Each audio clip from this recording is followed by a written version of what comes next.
Hello students, welcome to Pragya study studio. तो आज की वीडियो में हम इम्पोर्टेंट जीके क्विज देखेंगे। तो चलिए वीडियो को स्टार्ट करते हैं।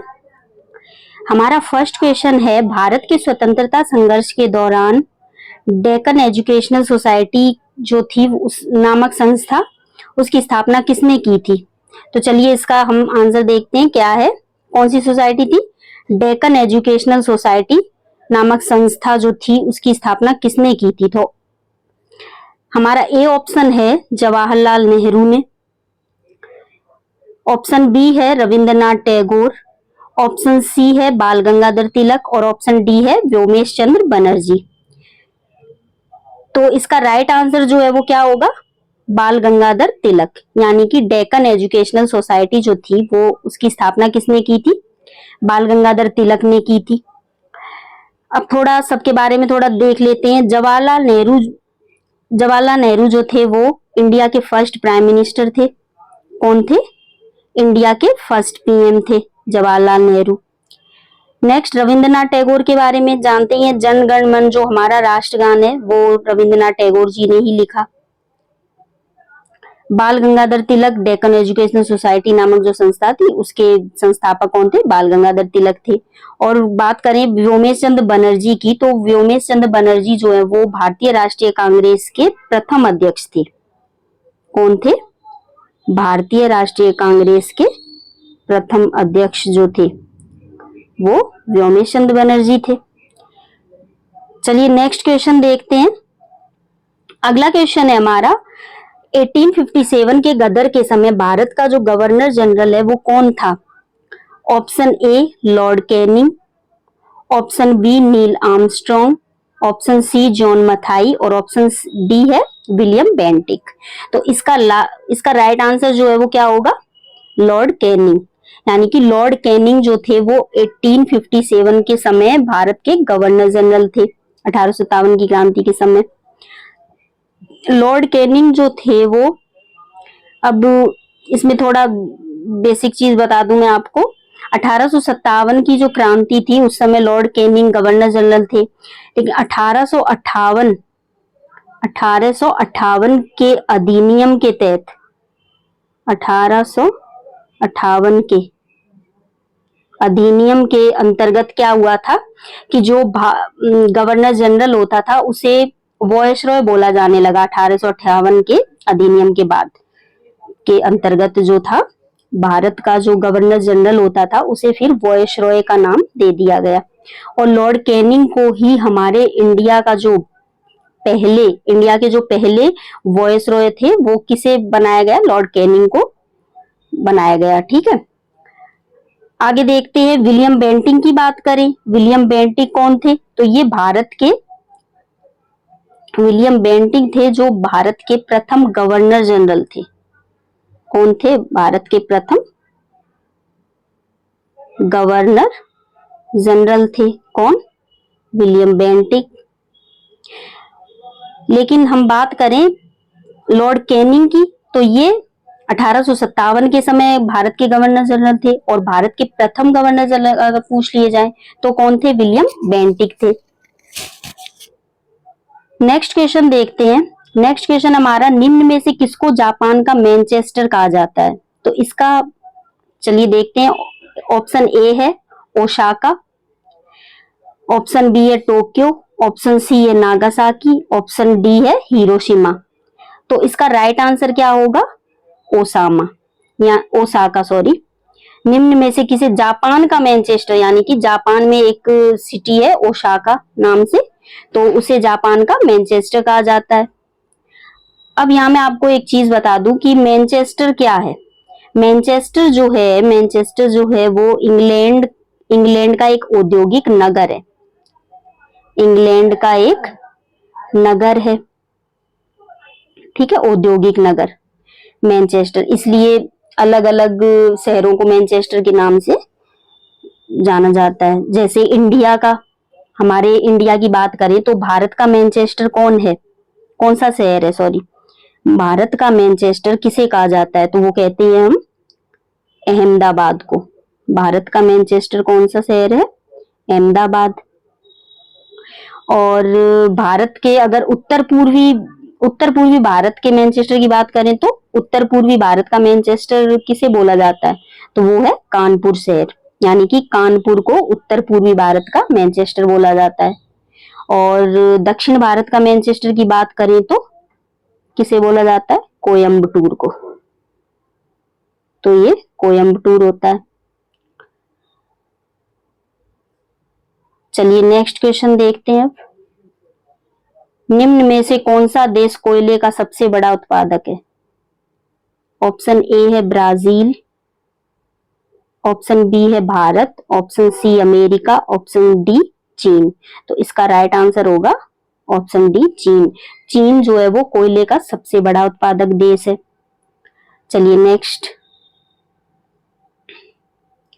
भारतीय उपमहाद्वीप मूलतः एक अंग था, तो भारतीय उपमहाद्वीप जो है वो किसका एक मूल अंग था? ऑप्शन ए है जुरासिक लैंड का, ऑप्शन बी गोंडवाना लैंड का, ऑप्शन सी आर्यवर्त लैंड का और ऑप्शन डी अंगारा लैंड का। चलिए अब थोड़ा, इसका राइट आंसर क्या होगा, गोंडवाना लैंड, यानी कि हमारा इंडिया जो है भारतीय उपमहाद्वीप मूलतः किसका अंग था, गोंडवाना लैंड का अंग था। अब चलिए इसको थोड़ा देख लेते हैं गोंडवाना लैंड को। अब कुछ भूगोलवेता जो है वो बताते हैं कि हमारे जो आज जितने भी कॉन्टिनेंट हैं, जितने भी महाद्वीप हैं आज, वो पहले क्या था, एक दूसरे से जुड़े हुए थे, आपस में जुड़े हुए थे।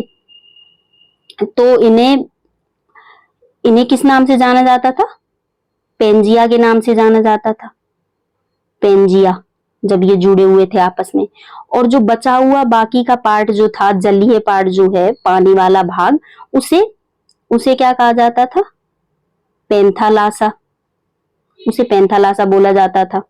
यानी कि महाद्वीप वाले हिस्से को पेंजिया और जल जो महासागरीय भाग है उसे पेंथालासा बोला जाता था।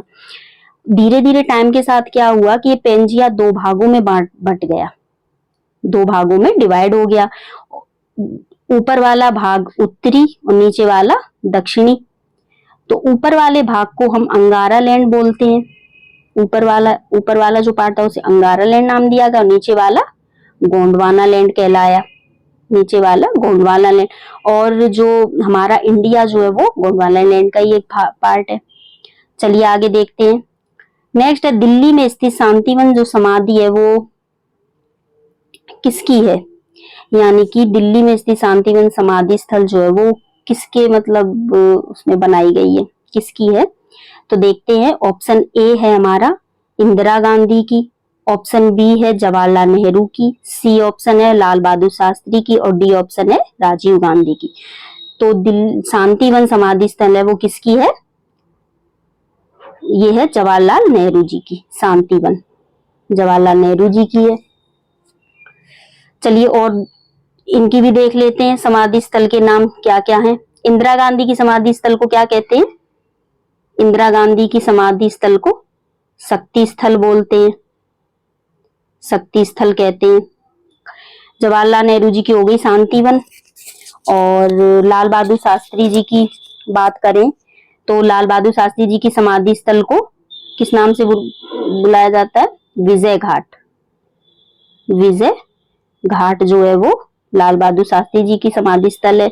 और राजीव गांधी जी की बात करें तो इनकी समाधि स्थल किस नाम से जानी जाती है? वीर भूमि के नाम से।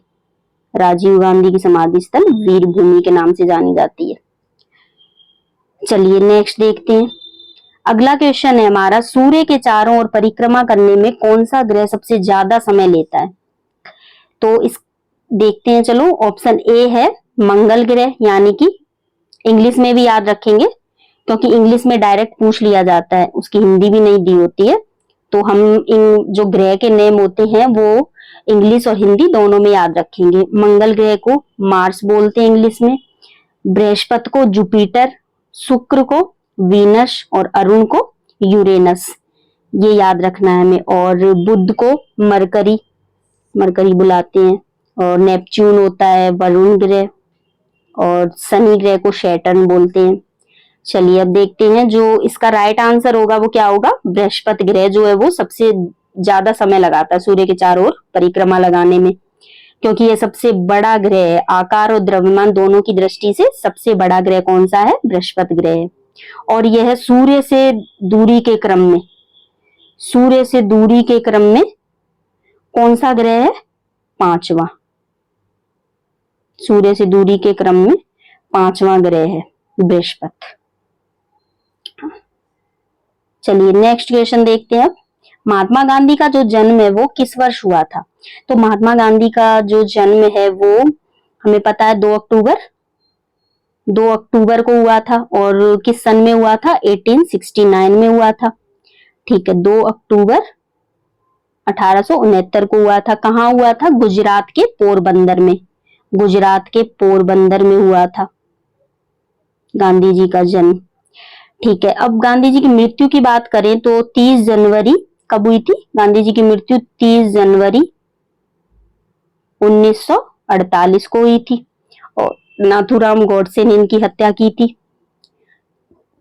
चलिए नेक्स्ट क्वेश्चन देखते हैं। आजाद हिंद फौज की स्थापना किसने की? किस वर्ष हुई थी? सॉरी, आजाद हिंद फौज की स्थापना किस वर्ष हुई थी?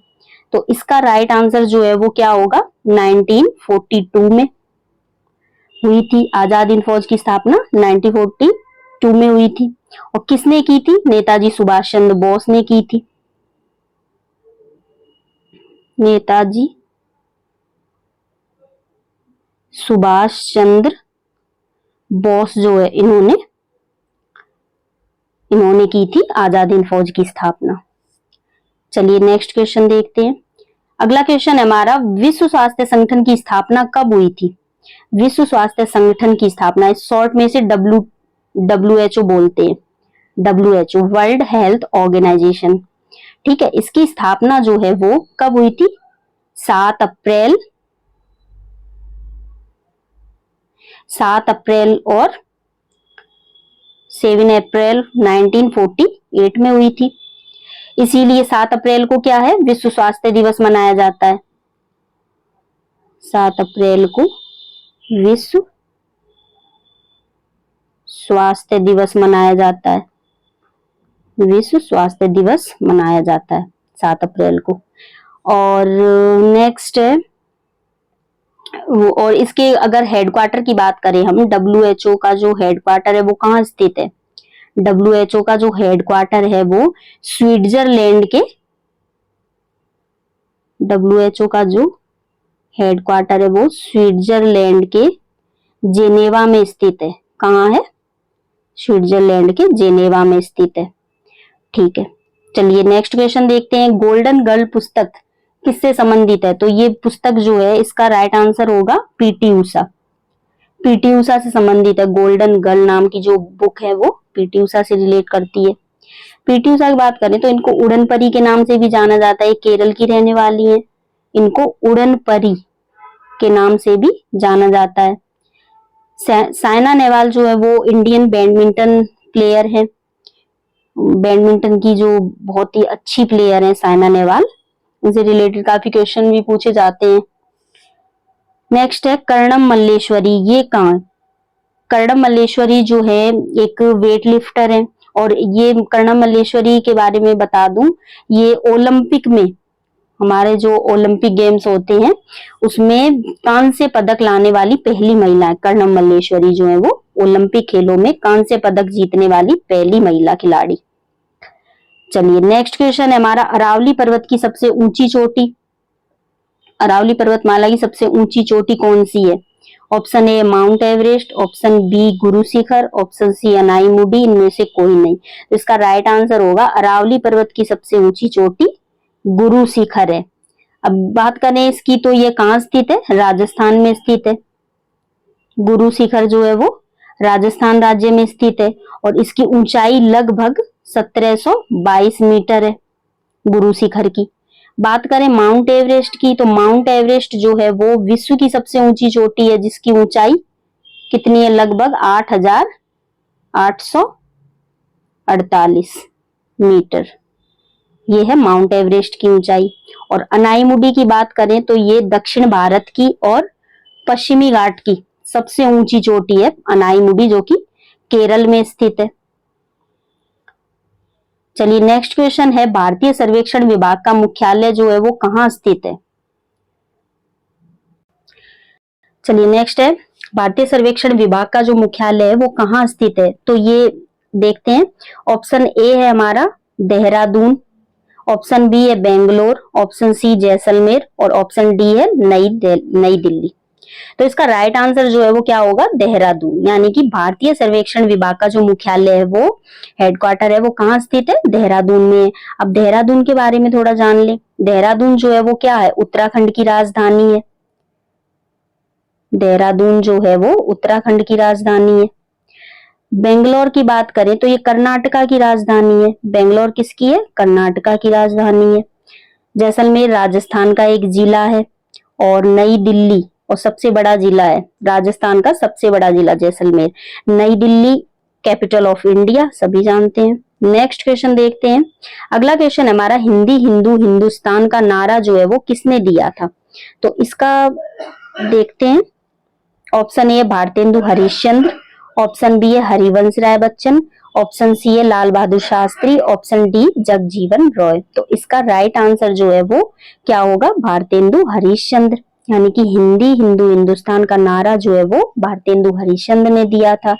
भारतेंदु हरिश्चंद्र की बात करें तो ये हिंदी साहित्य के, भारतेंदु हरिश्चंद्र जो थे वो क्या थे? हिंदी, इन्हें क्या किस नाम से पुकारा जाता था? हिंदी साहित्य के पितामह। हिंदी साहित्य के पितामह के नाम से इनको जाना जाता था। किसे? भारतेंदु हरिश्चंद्र को। चलिए नेक्स्ट क्वेश्चन देखते हैं। भारत के किस राज्य की सीमा सबसे अधिक राज्यों से लगती है? तो ये देख लेते हैं। ऑप्शन ए है उत्तर प्रदेश, बी है मध्य प्रदेश, सी उत्तराखंड, डी ऑप्शन है हमारा महाराष्ट्र। तो इसका राइट आंसर क्या होगा? उत्तर प्रदेश। यानी कि भारत का जो उत्तर प्रदेश राज्य है उसकी सबसे अधिक, यानी कि 8 राज्यों से सीमा लगाता है उत्तर प्रदेश। अभी 8 राज्य कौन कौन से हैं देख लेते हैं थोड़ा।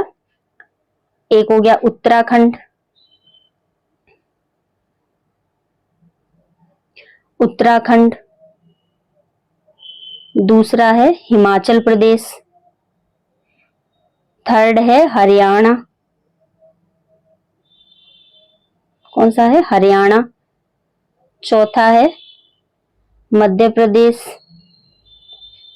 8 जिलों से, वो सॉरी 8 राज्यों से अपनी सीमा लगाता है उत्तर प्रदेश। उत्तराखंड, हरियाणा, उत्तराखंड, हिमाचल प्रदेश, हरियाणा, मध्य प्रदेश और भी हैं। और जैसे बिहार हो गया,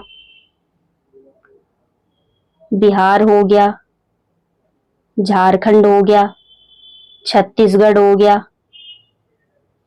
बिहार, झारखंड, छत्तीसगढ़, ये तो इन सभी राज्यों से क्या है? उत्तर प्रदेश अपनी सीमा लगाता है। चलिए नेक्स्ट क्वेश्चन देखते हैं।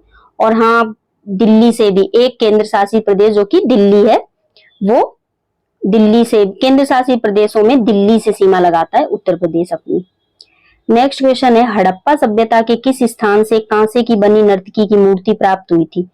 Option A Lothal, B option Kalibangan, C option Harappa और डी ऑप्शन मोहनजोदड़ो। तो इसका राइट आंसर जो है वो क्या होगा? मोहनजोदड़ो। लोथल की बात करें तो यह गुजरात के अहमदाबाद में स्थित है। कालीबंगा कहाँ स्थित है? तो कालीबंगा की बात करें तो यह राजस्थान में स्थित है। हड़प्पा और मोहनजोदड़ो ये दोनों ही पाकिस्तान में है। हड़प्पा और मोहनजोदड़ो दोनों ही पाकिस्तान में स्थित है। चलिए नेक्स्ट क्वेश्चन देखते हैं। सॉरी, इसका राइट आंसर क्या होगा? मोहनजोदड़ो, बता दिया शायद मैंने। चलो एक बार फिर देख लो। हड़प्पा सभ्यता से एक कांसे की नर्तकी की मूर्ति मिली थी, इसका राइट आंसर होगा मोहनजोदड़ो। नेक्स्ट क्वेश्चन है, हड़प्पा कहां पर स्थित है? तो ये स्थित है, इसका राइट आंसर पाकिस्तान। पाकिस्तान में है हड़प्पा और मोहनजोदड़ो दोनों ही पाकिस्तान में स्थित है। नेक्स्ट क्वेश्चन है हमारा, महाबलेश्वर मंदिर का जो निर्माण है वो किस वंश के शासकों ने करवाया था? तो ऑप्शन ए चोल वंश, बी ऑप्शन पाल वंश, सी ऑप्शन राष्ट्रकूट वंश एंड डी ऑप्शन है हमारा पल्लव वंश। तो इसका राइट आंसर क्या हो जाएगा? पल्लव वंश। महाबलेश्वर मंदिर जो है उसका निर्माण पल्लव वंश के शासकों ने करवाया था। पल्लव वंश को देख लें थोड़ा। पल्लव वंश जो था वो, इसके जो पल्लव वंश का संस्थापक कौन था, तो इसके संस्थापक जो थे वो कौन थे, सिंह विष्णु। कौन थे इसके संस्थापक जो थे वो सिंह विष्णु थे। किसके, पल्लव वंश के। पल्लव वंश के संस्थापक सिंह विष्णु थे। चलिए नेक्स्ट क्वेश्चन है हमारा, सिंधु सभ्यता का पत्तन नगर बंदरगाह, यानी पत्तन नगर बंदरगाह को बोला जाता था, कौन सा था, तो ये था, इसका राइट आंसर हो जाएगा लोथल। लोथल जो था वो सिंधु सभ्यता का प्रमुख बंदरगाह था। लोथल की बात करें तो ये कहाँ है, गुजरात में स्थित है। कालीबंगा राजस्थान में स्थित है। मोहनजोदड़ो और हड़प्पा कहाँ स्थित है, पाकिस्तान में। चलिए नेक्स्ट क्वेश्चन देखते हैं। अगला क्वेश्चन है हमारा, वर्तमान में कालीबंगा कहाँ स्थित है, तो इसका देखते हैं कि क्या होगा राइट आंसर। ऑप्शन ए है Gujarat, option B Rajasthan, option C Madhya Pradesh और डी ऑप्शन है उत्तर प्रदेश। अभी ऊपर मैंने बताया था कालीबंगा जो है वो कहाँ स्थित है, राजस्थान राज्य में। ठीक है, राजस्थान में स्थित है कालीबंगा। नेक्स्ट क्वेश्चन है हमारा, महर्षि गौतम का संबंध जो है वो किस भारतीय दर्शन से है। हमारे भारत के 6 दर्शन है, मेन जो मुख्य दर्शन है वो, उनकी संख्या कितनी है मुख्य दर्शनों की, 6। चलिए देखते हैं। ऑप्शन ए है वैशेषिक दर्शन, ऑप्शन बी न्याय दर्शन, सी योग दर्शन और डी सांख्य दर्शन। तो इसका राइट आंसर जो है वो क्या होगा, न्याय दर्शन से संबंधित। कौन थे, महर्षि गौतम का जो संबंध है वो न्याय दर्शन से था। चलिए नेक्स्ट क्वेश्चन देखते हैं। पंचतंत्र के लेखक कौन है। अब पंचतंत्र के लेखक देखते हैं कौन है। Option A Vedvyas, B Valmiki, C Tulsidas, D Vishnu Sharma. तो इसका राइट आंसर जो है वो होगा विष्णु शर्मा, यानी कि पंचतंत्र किसने लिखी, विष्णु शर्मा की एक रचना है। वेदव्यास की बात करें तो वेदव्यास जी ने महाभारत लिखी, वाल्मीकि जी ने रामायण लिखी। बात करें तुलसीदास जी की तो रामचरितमानस के रचिता कौन है, तुलसीदास जी। रामचरितमानस के रचिता तुलसीदास जी हैं। तो इसका राइट आंसर विष्णु शर्मा हो जाएगा। नेक्स्ट क्वेश्चन है हमारा, मौर्य वंश के बाद किस वंश ने मगध पर शासन किया था, तो ये हो जाएगा, इसका राइट आंसर होगा ऑप्शन सी शुंग वंश ने, यानी कि मौर्य वंश के बाद जो वो शुंग वंश आया था। शुंग वंश की स्थापना किसने की थी, शुंग वंश की स्थापना जो है वो पुष्यमित्र ने की थी। किसने की थी, पुष्यमित्र ने। और पल्लव वंश की अभी देखी थी हमने, स्थापना किसने की थी, सिंह विष्णु ने। नेक्स्ट क्वेश्चन देखते हैं। नेक्स्ट क्वेश्चन है हमारा, तीर्थंकर शब्द जो है वो किस धर्म से संबंधित है। अब तीर्थंकर महावीर जी से भी रिलेट करता है, क्योंकि वो 24वें तीर्थंकर जैन धर्म के थे। तो ये किससे रिलेट करेगा, जैन धर्म से संबंधित है क्या, तीर्थंकर शब्द। जैन धर्म के जो 24वें तीर्थंकर थे वो कौन थे, महावीर स्वामी जी थे, पता ही है सबको। चलिए, तो इसका राइट आंसर क्या हो जाएगा, जैन धर्म। अगला क्वेश्चन है हमारा, पानीपत का प्रथम युद्ध किस वर्ष हुआ था। अब पानीपत के युद्ध की बात करें हम अगर देखे जाएं तो पानीपत के जो टोटल युद्ध थे वो कितने हुए थे, 3 युद्ध हुए थे। पानीपत के जो मुख्य युद्ध थे वो कितने हुए थे, 3 हुए थे। चलिए थोड़ा देख लेते कौन कौन से कब हुआ, किसकी जीत हुई किसकी हार हुई। पानीपत का जो पहला युद्ध था, इसका राइट आंसर पहले देख लेते। इसका राइट आंसर होगा 1526, यानी कि पानीपत का पहला युद्ध 1526 में हुआ था। ठीक है, किस किस के बीच हुआ था पहला युद्ध, पहला युद्ध जो है वो बाबर, चलो ऐसे ही बता देती हूँ, पहला पानीपत का जो पहला युद्ध है वो बाबर के बीच हुआ था, बाबर और इब्राहिम लोदी के बीच। पहला युद्ध जो है वो बाबर और इब्राहिम लोदी के बीच हुआ था, जिसमें बाबर की जीत हुई थी। नेक्स्ट है पानीपत का जो सेकंड वॉर था वो कब हुआ था, 1556 में। और किस किस के बीच हुआ था, अकबर और हेमू के बीच। अकबर और हेमू के बीच हुआ था, और जिसमें किसकी जीत हुई थी? अकबर की जीत हुई थी। किसकी जीत हुई थी? अकबर की जीत हुई थी। अब देखते हैं लास्ट पानीपत का जो तीसरा युद्ध था वो किसके बीच हुआ था। तीसरा जो युद्ध था पानीपत का वो हुआ था मराठों और मराठा जो थे, मराठा और किसके बीच हुआ था? बेलोर लोधी के बीच हुआ, अहमद। चलिए नेक्स्ट देखते हैं। और ये कब हुआ था? पानीपत का जो तीसरा युद्ध है ये 1761 में हुआ था। 1761 में हुआ था, मराठों और अहमद शाह अब्दाली के बीच हुआ था, जिसमें मराठों की हार हुई थी और अहमद शाह अब्दाली जीत गए थे, की विजय हुई थी। तो चलिए ये थे हमारे पानीपत के तीनों युद्ध, और आज की वीडियो में इतना ही। आई होप कि आपको वीडियो पसंद आई होगी, क्योंकि मैंने हर क्वेश्चन को एकदम डिटेल में पढ़ाया है, हर ऑप्शन को डिटेल में समझाया है, सबकी जानकारी दी आपको। तो चलिए आज की वीडियो में इतना ही रखते हैं, और आगे भी हम ऐसी वीडियो के साथ मिलेंगे। अगर वीडियो पसंद आई हो तो लाइक एंड सब्सक्राइब मेरा चैनल जरूर करें। चलिए, थैंक यू।